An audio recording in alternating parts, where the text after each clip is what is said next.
Hoje vou fazer algo muito pedido aqui no canal. Eu vou conversar sobre os jovens talentos da seleção brasileira. Muita gente me pergunta quem são os jovens que têm potencial para estar jogando na seleção brasileira e hoje eu fiz uma lista inteira com goleiros, zagueiros e várias posições falando sobre esses talentos. Nomes como JP Schermonte, Vitor Reis do Palmeiras, Andrei Santos, Sávio, Estevão e muitos outros, ok? Até o nome de Vitor Roque tá aqui. São todos os jovens talentos que têm potencial para a seleção. Enfim, cara, eu vou comentar sobre todos, vou falar o que eu acho de cada um, o que eu espero de cada um, e vocês vão entender durante o vídeo. Pra quem caiu aqui de paraquedas e não me conhece, eu sou o Corvo, apresentador desse canal, seja muito bem-vindo ao Plano Blues. Bom, cara, uma verdade absoluta é que o tempo, ele não para de correr, e o tempo, ele sempre acaba ganhando do pessoal, cara. Então a gente tem hoje, por exemplo, o Neymar como a maior esperança da seleção brasileira, e particularmente não é uma esperança pra mim, porque eu sei que com o passar do tempo ele não vai mais jogar. A grande esperança pra mim da seleção são esses jovens aqui, que estão nessa lista. Pra mim, eles sim, pode ser que mudem o cenário atual que a gente tem dentro da seleção. Alguns deles, inclusive, já são destaques aí do Sub-21, apesar de não serem convocados para a seleção principal dentro do Sub-21, eles eram muito importantes. Uma coisa também muito importante de entender é que nem sempre o jogador titular da seleção ou o jogador principal da seleção é um jogador que se destaca na Europa, é um jogador que às vezes tem aquele desempenho enorme, e isso tem exemplo em todas as seleções, ok? Você tem aqui um exemplo muito bom que eu gosto bastante, que é o da Holanda. O volante deles que eu acho que é mais interessante no momento atual é o tal do Gerd Schouten, que joga no PSV, dentro do próprio cenário dele, sabe? Então pode ser que um cara que joga aqui no Brasil seja muito importante pra seleção, ou até mesmo um cara que tá na Europa lá em um time completamente ali de meio de tabela, e aí do nada tu põe ele na seleção e ele é o melhor de todos, e ele acaba sendo titular. Então é por isso que eu sempre falo dessa coisa de fazer testes, ok? Então quando você olhar pra esses jovens, você vai ter esses testes. Outra coisa que eu vou fazer é que eu não vou comentar jovens que ainda estão dentro da base. Jovem de base não se comenta, porque o nível da base é muito abaixo do cenário profissional, até mesmo os cenários mais baixos do profissional são melhores que a base, dizem mais do que uma base. Tem muito jogador talentoso na base, eu acho que um exemplo que eu posso citar, por exemplo, que tem na Europa lá, que era full hypado no passado, acho que a maioria de vocês deve saber quem é, que é o tal do Yussuf Moukoko, que era do Borussia Dortmund. É um cara que destruía na base, chega no profissional, não faz absolutamente nada, é apenas um jogador comum e até talvez abaixo da média, pra ser bastante sincero. Então é uma coisa que não é uma ciência. O cara pode fazer 1000 gols na base, que no profissional não quer dizer que ele vai render, né? Temos enormes casos aí, por exemplo, como o de Bojan, não quer dizer nada no final das contas, então eu não vou contar a base. Então o nome de Luca Meireles, que muita gente vem me pedindo, não vai estar aqui. Desculpe, mas eu não vou falar dele porque é um moleque que tá na base ainda. Quando ele for profissional, quando ele tiver tendo a transição dele, aí eu posso falar realmente do jogador. Agora vamos começar. A dinâmica desse vídeo vai funcionar desse jeito. Eu vou começar pelos goleiros até chegar no centroavante. Então vai, se você imaginar o campo, vai começar de baixo até chegar em cima, na parte mais alta do campo. Vamos falar alguns nomes aqui. Eu acho que a posição mais carente da seleção brasileira é a parte de trás do campo. E goleiro é uma delas. A gente tem dificuldade em achar goleiros, ok? Um que a galera tem citado bastante pra mim, tem falado dele, é o tal do Cauã Santos, que começa essa lista. Jogador do Eintracht Frankfurt. Eu acho que ele precisa jogar, que ele precisa ir pra algum time que ele possa jogar. Parece ter muito talento, mas não é só disso que vive um jogador que vai ter nível de seleção, ok? Eu não sei o que esperar muito dele, pra ser bastante sincero, até porque ele tem muito poucos minutos, assim, que dá pra você contar. Ele foi bem, mas não quer dizer que ele vai dar continuidade. Então eu espero que ele seja testado aí, quem sabe, sei lá, vendido pra um Porto ou emprestado pra algum time, pra que ele ganhe continuidade na carreira, porque é um goleiro talentoso aí, que pode ser o futuro goleiro da seleção. Um outro nome que eu vi bastante falando é o nome de Mikael, cara. Goleiro do Atlético Paranaense. Ele fez uma temporada aí, a última temporada. Números interessantes que ele produziu, ok? Não acompanhei muita coisa desse goleiro, não conheço ele muito. Mas parece ser um goleiro bastante interessante pelo que eu vi, né? Que parece ter mais qualidade do que só defender. Só a defesa bruta, eu acho que ele consegue produzir mais. Até no jogo com os pés, se pá. É um goleiro interessante. E aqui eu faço também uma citação a Matheus Cunha, goleiro do Flamengo, que também chama um pouco de atenção aí, apesar de não ser titular ainda, mas parece ter potencial pra ser um goleiro interessante aí pro futuro. Lembrando que eu tô muito nessa faixa de idade ali, até os 23 anos, né? Eu vou tentar não fugir muito dela, vou tentar ficar dentro dela ao máximo dentro desse vídeo. Então são esses os goleiros, não sei se eu dou crédito a nenhum deles, mas realmente Cauã Santos impressionou aí nesse começo dele, então pode ser que seja uma surpresa bastante positiva. Bom, agora a gente vai pra zaga, aqui eu acho que já tem nomes mais interessantes pra gente ver. A gente tem primeiro Vitor Reis do Palmeiras, um nome que particularmente eu conhecia pouco até um tempo atrás, mas eu fiquei bastante de olho nele. Eu tava acompanhando, evidentemente, Hendrick, Estevão e não Vitor Reis, ok? Quando vi as partidas dele, eu não tava focado nele, mas ele me impressionou, ele me chamou muita atenção, né? Eu não esperava esse tipo de zagueiro. Por quê? Quando eu falo normalmente de zagueiro, lateral e Brasil, a gente tem uns caras muito ofensivos, eles são muito bons na chegada à frente. Você quer ver um exemplo muito bom que eu falo pra vocês? Marquinhos, Gabriel Magalhães. São dois zagueiros que, eles, por si, eles se destacam bastante em fazer gols, por exemplo, gol de cabeça e tudo mais. E aí você pega os laterais, eles são quase pontas, sabe? Então é sempre essa pegada ofensiva. E Vitor Reis, ele vai pelo contrário, né? Ele é um zagueiro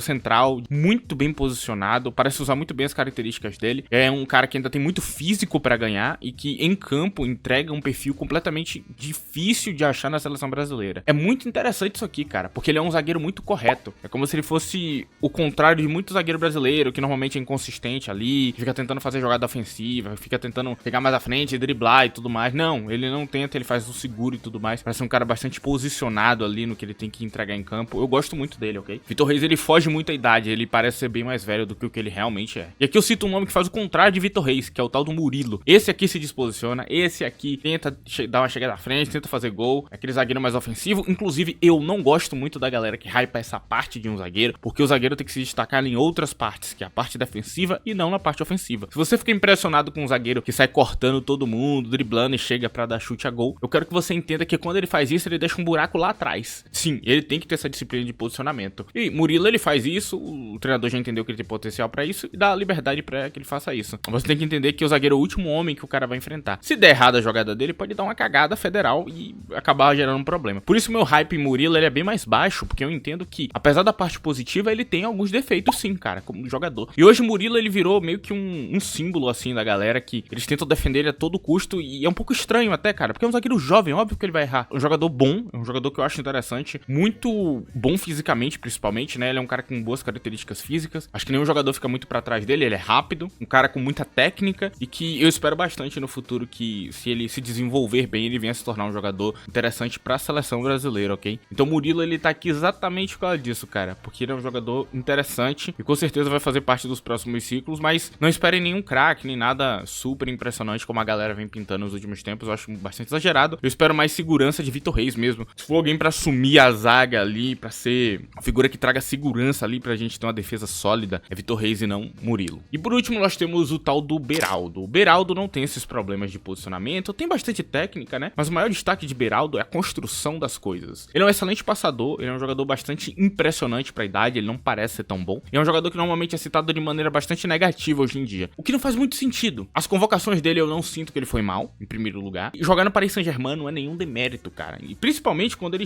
joga no Paris Saint-Germain e ele ganha a vaga de jogadores muito melhores que ele, cara, que tem muito mais experiência na carreira e tudo mais. E o desempenho em campo não tava muito atrás, sabe, desses jogadores. Então, Lucas Beraldo é impressionante, assim, como jogador. Não entendo porque que o torcedor brasileiro odeia ele, né? Eu já notei que tem um ódio. Toda vez que eu falo dele é a mesma coisa, né? Tem uns caras, não, esse cara é um merda, tá jogando no Paris Saint-Germain. Calma, rapaziada. Calma, ele é jovem ainda, muito pra melhorar, mas hoje ele é um dos zagueiros mais corretos que eu já vi, e com aquele passe a mais que, por exemplo, um técnico como Pep Guardiola apreciaria bastante. Então, dependendo do treinador, ele sim vai ser titular absoluto da seleção brasileira, cara, não duvido nem um pouco. Então, o Lucas Beraldo é um jogador pra se esperar muita coisa, até mais do que quem eu falei aqui, porque ele tem um talento incrível pra passe, assim, um passador excepcional. Bom, agora eu sigo pra lateral, cara, temos alguns nomes interessantes aqui. Eu acho que o nome o maior peso, assim, que eu posso dar, que tá aqui no Brasil, inclusive, é o tal do JP Chermont, ou João Pedro Chermont, né? Jogador do Santos, tem se destacado bastante aí, tá jogando a segunda divisão, tá saindo até minimamente bem, é um jogador bastante seguro, assim, de si, como jogador. Eu gosto muito dele pelo equilíbrio, né? Ele é um jogador que consegue fazer as coisas de maneira equilibrada, ele ataca, defende, cria muito bem. Eu vejo o equilíbrio entre ele e muito potencial de evolução, principalmente. Um bom físico e tudo mais, mas eu não vejo ele como jogador, por exemplo, de Premier League, eu vejo ele mais como jogador pra ir pra uma liga um pouquinho menor, treinar, e depois, se ele se desenvolver bem, ir pra uma Premier League, sabe? Eu não vejo ele com esse nível todo. Mas com certeza é um dos maiores potenciais que a gente tem para futuramente ser lateral da seleção. Principalmente por ser equilibrado. Porque o que falta na seleção são laterais que saibam defender também. Todo lateral brasileiro quer fazer gol. Ele é ofensivo pra caramba. A maior parte é assim, inclusive, se for pesquisar aí, tem muita gente que fala, né, que o cara, ele jogava na ponta, na base, e aí, pra subir pro profissional, pra ele ter espaço, ele vira lateral, mano. E aí ele não sabe marcar, tá ligado? Muita gente é assim, inclusive. Por isso que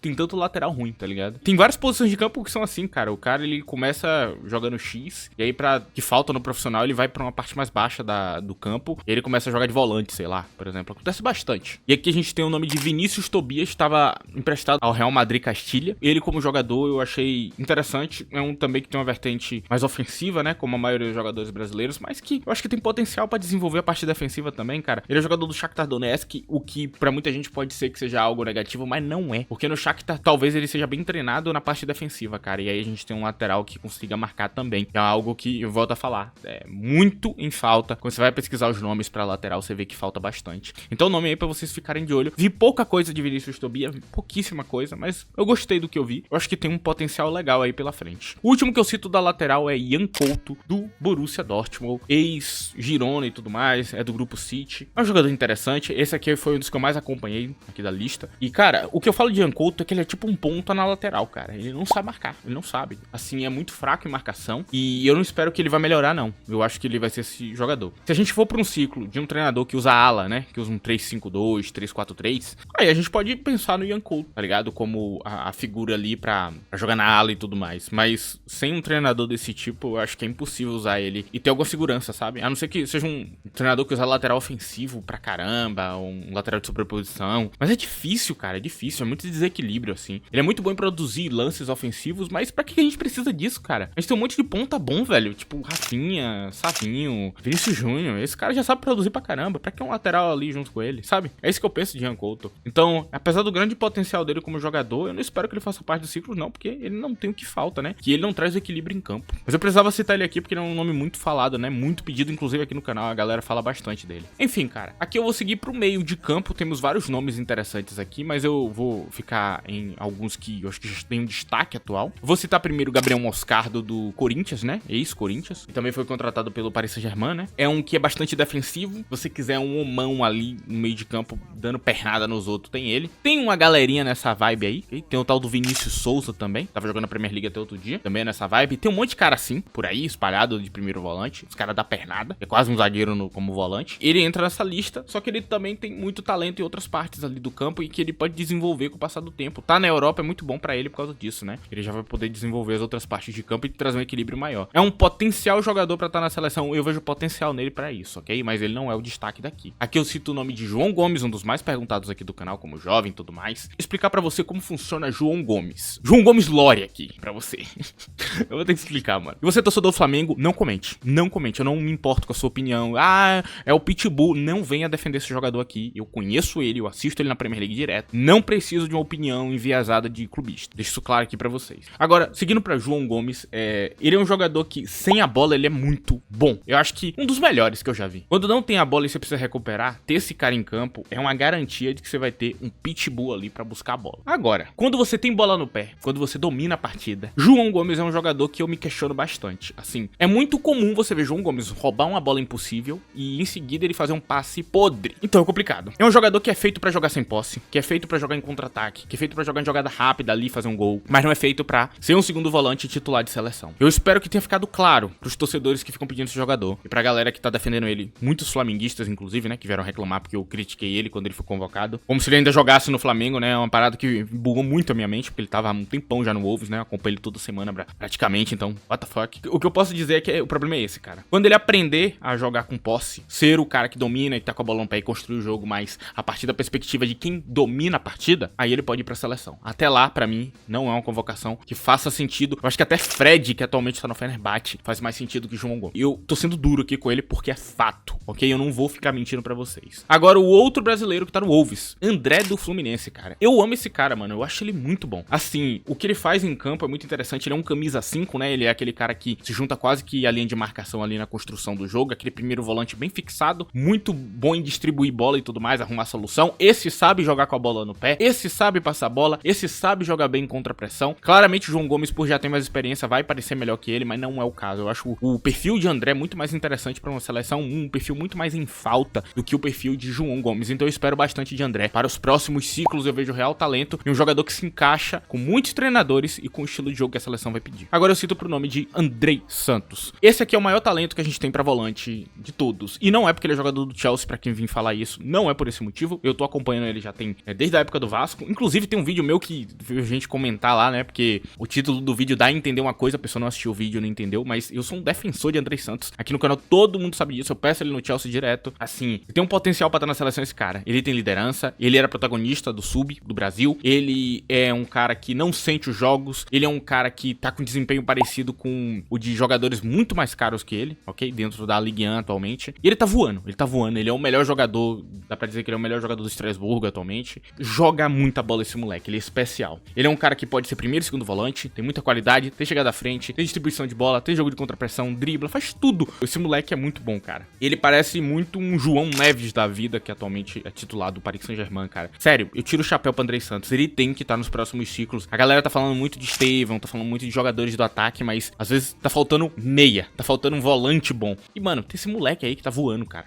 Bota ele lá, mano. Testa, porque ele já mostrou uma liderança dentro do sub do Brasil, né, o sub-21, que falta, sabe? Tipo, falta esse cara com protagonismo pra chegar em campo e falar, não, a gente vai ganhar, ir lá e dar uma cabeçada e fazer um gol impossível. E é o tipo de coisa que ele faz, cara. Ele é muito perigoso, sabe? E não deixa a desejar na defesa. Na verdade, a defesa é um dos melhores quesitos que Andrei Santos tem. Cara, pode ser o nosso próximo titular absoluto da seleção. Agora eu sigo pras pontas, né? Nós temos vários nomes interessantes. Temos o Luiz Henrique do Botafogo, que sinceramente eu não quero na seleção muito. Ele foi bem nos últimos ciclos, mas eu não vejo esse potencial todo. Eu acho que é mais culpa da má administração do treinador Dorival Júnior do que necessariamente porque ele é um puta jogador. Eu sinto que todo mundo rende a mesma merda na seleção, todo mundo joga mal junto ali. Então, de fato, não dá pra saber o real nível do Luiz Henrique. Quem sabe em algumas situações ele seja convocado, é como eu disse, né? Pode ser que às vezes o jogador que não parece tão bom é bom na seleção e talvez seja o caso dele, mas eu não vejo tudo isso. Aí a gente tem o tal Luiz Henrique do Olympique de Marseille. Esse aqui é super interessante, né? Ele é um trabalhador em campo, né? Ele é aquele ponta que trabalha bastante pro time, que sabe marcar e tudo mais. Lembra um pouquinho o Gabriel Martinelli. Ele é interessante, cara. Ele tem habilidades boas, ele tem boa técnica. É um jogador que pode pintar aí em algum momento e quem sabe ele também, né? Como o Luiz Henrique do Botafogo, esse Luiz Henrique do Marseille também possa vir a tomar a vaguinha dele aí também, cara. É um jogador que vocês deviam ficar de olho. Inclusive, eu acho que vai pintar em time grande em algum momento, hein? Parece ter talento pra isso. O De Zerbi tá desenvolvendo ele muito bem, inclusive, atualmente. Enfim, cara, agora eu sigo dos melhores aqui. Nós temos Sávio, né? Savinho, também do Manchester City. É um dos pontas mais corretos e mais bem treinados da Europa. Ele é um dos que sabe fazer tudo em campo. Ele sabe driblar, trazer segurança, reter a bola, marcação, tudo. Ele é muito completo. Nas últimas convocações dele, ele foi bem. Tirando a última, mas o resto ele foi tudo bem. E é um jogador pro futuro do Brasil. Vai estar nos próximos ciclos. E claramente ele conta a favor dele em cima de Estevão a experiência, que conta muito, ok? Você não vai ficar colocando um moleque inexperiente pra queimar ele, sendo que ele ainda não tá pronto. Mas sabe, ele traz essa experiência e vai ser muito importante aí pros próximos ciclos, com toda certeza, cara. É um jogador que eu não vejo mais fora da seleção, se ele continuar entregando o que ele entregou nas últimas vezes. Seguimos agora pra Estevão. Este aqui é provavelmente o talento que você pode botar mais fé da lista. É ele. Não vai ser outro, vai ser ele. Muito porque Estevão, ele tem talento bruto acima da média. Eu falei bem da técnica de muitos jogadores aqui brasileiros que eu falei, mas ele é o cara com maior técnica. Quando você olha o jeito que ele conduz uma bola, sabe? Com ela grudada no pé, o jeito que ele muda de direção, a inteligência dele pra achar os espaços, a capacidade de finalização dele, que lembra um pouco o Lamine Yamal até, né? Aquele chute de fora da área difícil que ele faz às vezes. Aquela arrancada que tira 3 jogadores e daqui a pouco ele chuta e é gol. Ele tem uma capacidade de fazer coisas que outros jogadores não têm. E ele é completo em tudo. Então não falta finalização, não falta capacidade criativa, não falta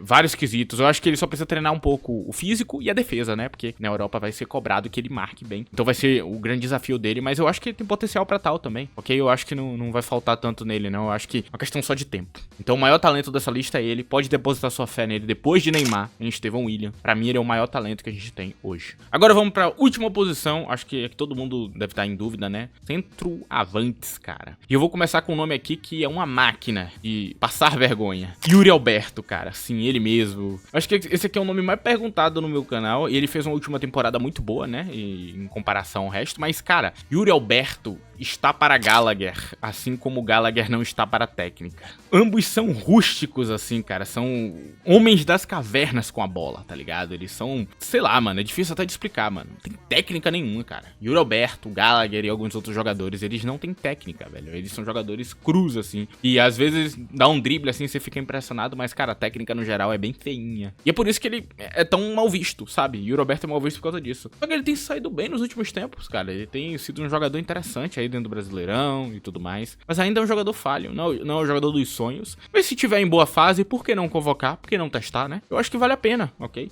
Por exemplo, um Gallagher, ele é muito importante pra uma seleção, porque você é um cara que tem muita perna, tem muita estamina, corre muito, é muito forte. E talvez ele seja esse cara aí, mano, pra tá em campo lá, pra ser só um bonecão de posto mesmo, todo desengonçado mesmo. É isso, mano. O Yuri Alberto é isso aí, cara. Mas ele tem boas características físicas que falam a favor dele, acima de outros jogadores dessa lista aqui. Então eu entendo, se ele for convocado em algum momento, acho que vale um teste. Não tenho nenhuma raiva dele não como jogador, acho só engraçado o lance dele. Enfim. Agora eu sigo em frente aqui pro nome de Vitor Roque, um dos mais perguntados aqui do canal. Eu falei, Vitor Roque não vai jogar no Barcelona, não vejo isso, não vejo esse talento todo nele. Se for jogar como reserva, não vai ser titular. Muita gente ficou bravinha comigo na época. Ah, você tá falando do meu Vitor Roque. Foda-se, não ligo, vou falar mesmo. É um fato, ok? Não é esse jogador todo. E outro jogador que não tem tanta técnica. Mas o que eu gosto de Vitor Roque é que ele é um bom 9, mano. Ele é um bom 9, ele se posiciona bem, ele sabe chegar nos espaços, finaliza bem com o pé e com a cabeça. Ele é baixo, né? O que é um problema pra Europa, porque não adianta você cabecear muito bem e você não chegar no lance, que é o caso dele, né? Então ele vai sofrer bastante aí até se acostumar. Mas é um jogador com talento, cara. Só precisa terminar o desenvolvimento. Ele precisa ir pra um time que desenvolva ele. Tem o Porto, tem o RB Leipzig e alguns outros que são bons nessa parte. Então o Vitor Roque talvez, se pintar num clube desse, se torne um grande jogador no futuro. Agora, se ele continuar estagnado jogando no Real Betis da vida, ele vai ter muito problema, mano. Sinceramente. Bom, agora a gente vai pros nomes mais interessantes da lista. Eu vou citar aqui David Washington. Jogou muito pouco no Brasil. Muito pouco. Jogou pouco como profissional. Tá atualmente no sub lá do Chelsea. Muita gente vai ficar de zoeirinha.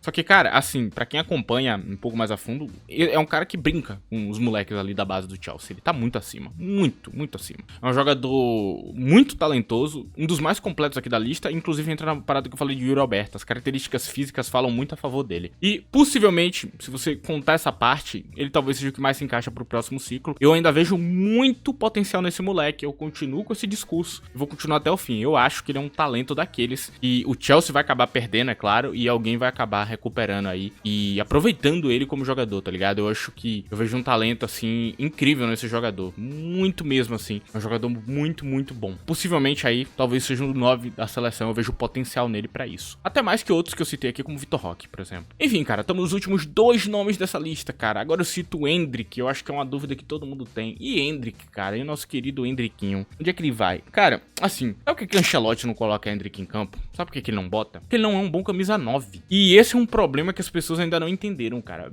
Vitor Roque, por exemplo, ele é um 9. E o Roberto é um 9. Ele não é. Ele é um atacante pela direita. Ele é o que alguns outros jogadores também são, né? Dá pra dizer mais que a posição dele é um segundo atacante do que um 9 de verdade. Ele é um segundo atacante que vai finalizar ali, vai chegar no espaço vazio, vai finalizar e vai fazer um gol e tudo mais. Ele é isso, tá ligado? Você não pode dizer, por exemplo, que um Christopher Nkunku é um camisa 9 de área. Não é, cara. E ele também não é. Ele é quase que um falso 9, sabe? Endrick não se encaixa nessa parada. E se você estiver falando aqui, não, isso aí tá errado, ele é um 9, cara, pesquisa como o treinador do Palmeiras usava ele, cara. Vai lá ver. Me diga se ele tava de 9. Olha lá o mapa de calor dele, onde é que ele tava pisando. Tava pisando na direita do campo, cara. Ele era um apoio pra outro cara centralizar, velho. Ele é o que ele fazia. E isso aqui não é uma crítica. É só um ponto de que ele não vai ser o centroavante da seleção, provavelmente. Esse cara, ele vai ser outra posição, talvez. Quem sabe um ponta direita, quem sabe um segundo atacante, quem sabe até um meia atacante, porque eu vejo qualidade nele pra desenvolver essa parte do campo também, né? Tem um camisa 10 ali por dentro, jogando,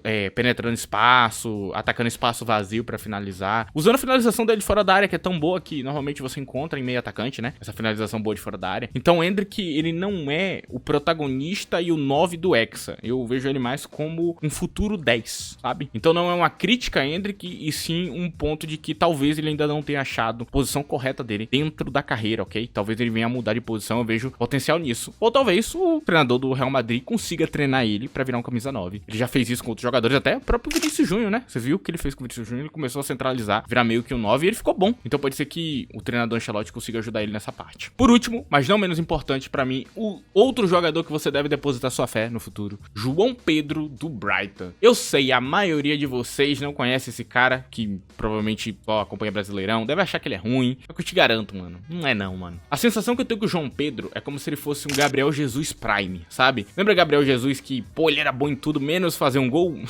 Era sempre essa vibe? Esse cara não é. Ele é bom em tudo e ele é bom também fazendo gols. É um cara que, ele ainda não é aquele 9 de área forte, finalizador, mas tem potencial pra ser, tem força física pra isso, tem altura, ganha duelo aéreo com facilidade, é um bom cabeceador, inclusive. Os gols de cabeça dele me impressionam bastante. É um cara que sempre consegue dar umas cabeçadas bastante precisas, ok? Então é um cara que sabe usar a cabeça dele. Pode ser um 9 de área no futuro, pode.